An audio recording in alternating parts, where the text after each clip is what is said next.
ದಾಕ್ಷಾಯಿಣಿ, ಈ ಫೋಟೋ ನೋಡು. ಈ ಫೋಟೋ ನಿನಗೆ ನೆನಪಿದೆಯಾ? ನಾವಿಬ್ಬರು ಮದುವೆ ಆದ ಹೊಸರಲ್ಲಿ ಜೋಗ್ ಫಾಲ್ಸಿಗೆ ಹೋಗಿದ್ವಲ್ಲ, ಆಗ ನೀನು ಕೆಂಪು ಸೀರೆ ಉಟ್ಕೊಂಡು ಎಷ್ಟು ಮುದ್ದಾಗಿ ಅಂದವಾಗಿ ನಗ್ತಾ ಇದ್ದೀಯ ಗೊತ್ತಾ? ನೆನಪಿದೆಯಾ? ಇಲ್ಲಿ ನೋಡು. ದಾಕ್ಷಾಯಿಣಿ, ಒಂದ್ಸರಿ ನನ್ನ ಕಡೆ ನೋಡು, ನನ್ನ ಹತ್ರ ಮಾತಾಡು ಸ್ವಲ್ಪ.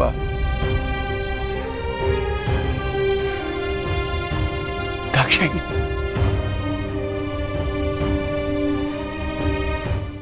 ಅಪ್ಪ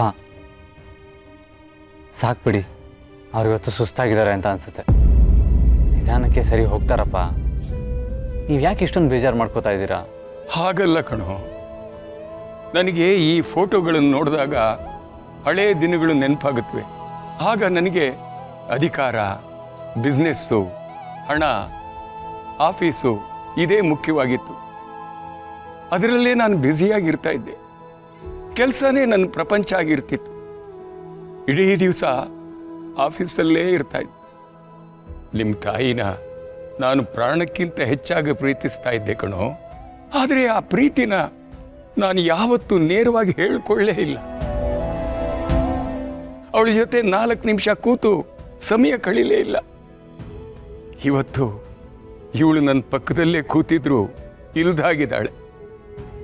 ಇದನ್ನೆಲ್ಲ ನೆನೆಸ್ಕೊಂಡ್ರೆ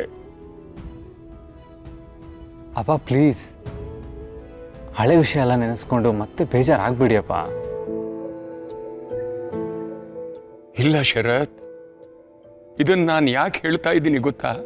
ಜೀವನದಲ್ಲಿ ಪ್ರೀತಿನ ಹೇಳ್ಕೊಳ್ಳೋದಕ್ಕೆ ಅವಕಾಶ ಸಿಕ್ಕಾಗ ನಾವು ಹೇಳ್ಕೊಂಡ್ಬಿಡ್ಬೇಕು ಕಣೋ. ಪ್ರೀತಿನ ವ್ಯಕ್ತಪಡಿಸೋದಕ್ಕೆ ನಾವು ಯಾವತ್ತೂ ತಡ ಮಾಡಬಾರ್ದು. ನಾವು ಪ್ರೀತಿಸೋ ವ್ಯಕ್ತಿ ನಮ್ಮ ಕಣ್ಣೆದುರಿಗೆ ಇದ್ದಾಗ ಅವ್ರ ಬೆಲೆ ನಮ್ಗೆ ಯಾವತ್ತೂ ಗೊತ್ತಾಗಲ್ಲ. ಅವ್ರನ್ನ ಕಳ್ಕೊಂಡ ಮೇಲೆ ಅಥವಾ ಅವ್ರು ನಮ್ಮಿಂದ ದೂರವಾದ ಮೇಲೆ ನಾವು ಪಶ್ಚಾತ್ತಾಪ ಪಡ್ತೀವಿ. ಆ ಪಶ್ಚಾತ್ತಾಪದ ನೋವು ಜೀವನ ಪರ್ಯಂತ ನಮ್ಮ ಎದೆಯಲ್ಲಿ ಕಾಡ್ತಾ ಇರುತ್ತಪ್ಪ. ಅಪ್ಪ ಹೇಳ್ತಾ ಇರೋದು ನಿಜ. ನಾನು ದುರ್ಗಾ ಮೇಲಿರೋ ಪ್ರೀತಿನ ಹೇಳ್ಕೊಳ್ಳೋದಕ್ಕೆ ತಡ ಮಾಡಬಾರ್ದು. ದುರ್ಗಾ ನನ್ನ ಜೀವನಕ್ಕೆ ಎಷ್ಟು ಮುಖ್ಯ ಅನ್ನೋದು ನನಗೆ ಅರ್ಥ ಆಗಿದೆ. ನನಗೆ ದುರ್ಗಾ ಮೇಲಿರೋ ಪ್ರೀತಿನ ಆದಷ್ಟು ಬೇಗ ಅವಳಿಗೆ ಹೇಳಲೇಬೇಕು.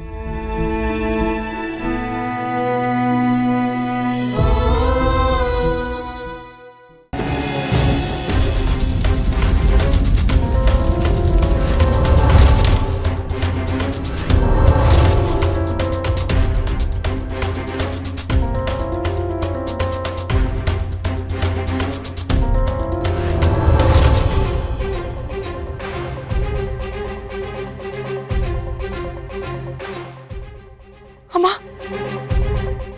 ಅಮ್ಮ ಮಂಜರಿ ಅಮ್ಮ.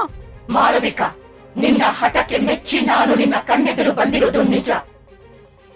ಆದರೆ ನಿನ್ನನ್ನು ನಾನಿನ್ನೂ ಕ್ಷಮಿಸಿಲ್ಲ. ನನ್ನ ಸಾಮ್ರಾಜ್ಯದ ರಹಸ್ಯಗಳನ್ನು ಮರೆತಿರು ನೀನು ತಾಯಿಯ ಪಕ್ಕದಲ್ಲಿ ನಿಲ್ಲೋ ಅರ್ಹತೆಯನ್ನು ನೀನಿನ್ನೂ ಸಂಪೂರ್ಣವಾಗಿ ಗಳಿಸ್ಕೊಂಡಿಲ್ಲ. ನನಗೆ ಗೊತ್ತಮ್ಮ, ನಾನ್ ಮಾಡಿರೋದು ತಪ್ಪು. ತಾಯಿಯಾಗಿ ನೀವು ಹಾಕೊಟ್ಟ ಗೆರೆನ ದಾಟಿ ನಾನು ತಪ್ಪು ಮಾಡಿದ್ದೀನಿ ನಿಜ. ನಿಮ್ಮ ಕ್ಷಮೆಗೆ ನಾನು ಅರ್ಹಳಲ್ಲ. ಆದ್ರೆ ಇವತ್ತು ನಾನು ನಿಮ್ಮನ್ನ ಕರೆದಿದ್ದು ನನ್ನ ಸ್ವಾರ್ಥಕ್ಕಾಗಲ್ಲ ಅಮ್ಮ. ನಿಮ್ಮಿಂದ ನನಗೊಂದು ಮುಖ್ಯವಾದ ವಿಷಯ ತಿಳ್ಕೋಬೇಕಾಗಿದೆ. ನನ್ನಲ್ಲಿ ಕಾಡ್ತಾ ಇರೋ ಎಷ್ಟೋ ಪ್ರಶ್ನೆಗಳಿಗೆ ನಿಮ್ಮಿಂದ ನನಗೆ ಉತ್ತರ ಬೇಕಾಗಿದೆ. ದಯವಿಟ್ಟು ನನಗೆ ಸಹಾಯ ಮಾಡಿ ಅಮ್ಮ, ನನಗೆ ನಿಮ್ಮ ಅಗತ್ಯ ಇದೆ. ಅಂತ ಯಾವ ಪ್ರಶ್ನೆ ನಿನ್ನನ್ನು ಈ ಬೆಂಕಿ ಕುಂಡಕ್ಕೆ ತಳ್ಳುವಂತೆ ಮಾಡಿದ್ದು? ಅಮ್ಮ ಮಂಜರಿ ಅಮ್ಮ, ನಮ್ಮ ಮನೆಯ ಆಸುಪಾಸಲ್ಲಿ ಒಂದು ಅತ್ಯಂತ ಭಯಾನಕ ವಿಚಿತ್ರ ಶಕ್ತಿ ಇರೋದು ಭಾಸವಾಗ್ತಾ ಇದೆ. ಅಷ್ಟೇ ಅಲ್ಲ, ಈಗ ಕೆಲವು ತಿಂಗಳುಗಳ ಹಿಂದೆಯೂ ಇಂಥದೇ ಕರಾಳ ಶಕ್ತಿ ಅಲೆಗಳನ್ನ ನಾನು ಗ್ರಹಿಸಿದ್ದೆ. ನಿಜಕ್ಕೂ ಆ ಭೀಕರ ಶಕ್ತಿ ಯಾವುದಮ್ಮ? ನನ್ನ ಬೆನ್ನ ಹಿಂದೆ ನೆರಳಿನಂತೆ ಓಡಾಡ್ತಾರೋ ಆ ವ್ಯಕ್ತಿ ಯಾರು? ಏನ್ ಹೇಳ್ತಾ ಇದೆಯಾ ಮಾಳವಿಕಾ? ಆ ಶಕ್ತಿ ಮತ್ತೆ ಬಂದಿದ್ಯಾ? ಇಲ್ಲ ಇಲ್ಲ, ಇದು ಸಾಧ್ಯನೇ ಇಲ್ಲ.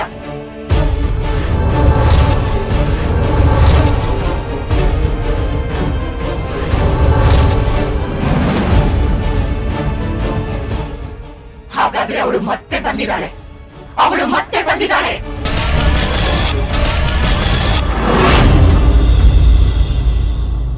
ಆ ಹಸಿರು ಬೆಳಕು ಅವಳಲ್ಲಿ. ಸಹಸ್ರ ವರ್ಷಗಳ ಸೇಡನ್ನು ತೀರಿಸಿಕೊಳ್ಳೋದಕ್ಕೆ ಆ ಮಾಯಾವಿ ಮತ್ತೆ ಬಂದಿದ್ದಾಳೆ. ಅಮ್ಮ ಅಮ್ಮ, ಇಡೀ ಮಾಂತ್ರಿಕ ಲೋಕವನ್ನ ಆಳೋ ನೀವೇ ಇಷ್ಟು ಕೋಪ ಆತಂಕಕ್ಕೆ ಒಳಗಾಗ್ಬೇಕಾದ್ರೆ ಆ ವ್ಯಕ್ತಿ ಯಾರಮ್ಮ? ಯಾರಮ್ಮ ಅವಳು? ಮಾಳವಿಕಾ, ಇಷ್ಟು ದಿನ ನಮ್ಮ ಸಾಮ್ರಾಜ್ಯಕ್ಕೆ ಕಂಟಕ ತರಲು ಹೊಂಚು ಹಾಕ್ತಿರೋ ಆ ವ್ಯಕ್ತಿ ಬೇರೆ ಯಾರು ಅಲ್ಲ, ಅವಳೇ ರಕ್ತಾಕ್ಷಿ.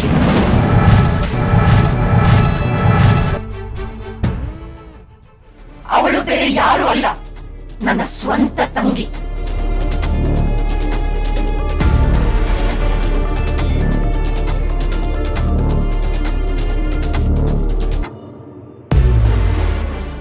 ಅಮ್ಮ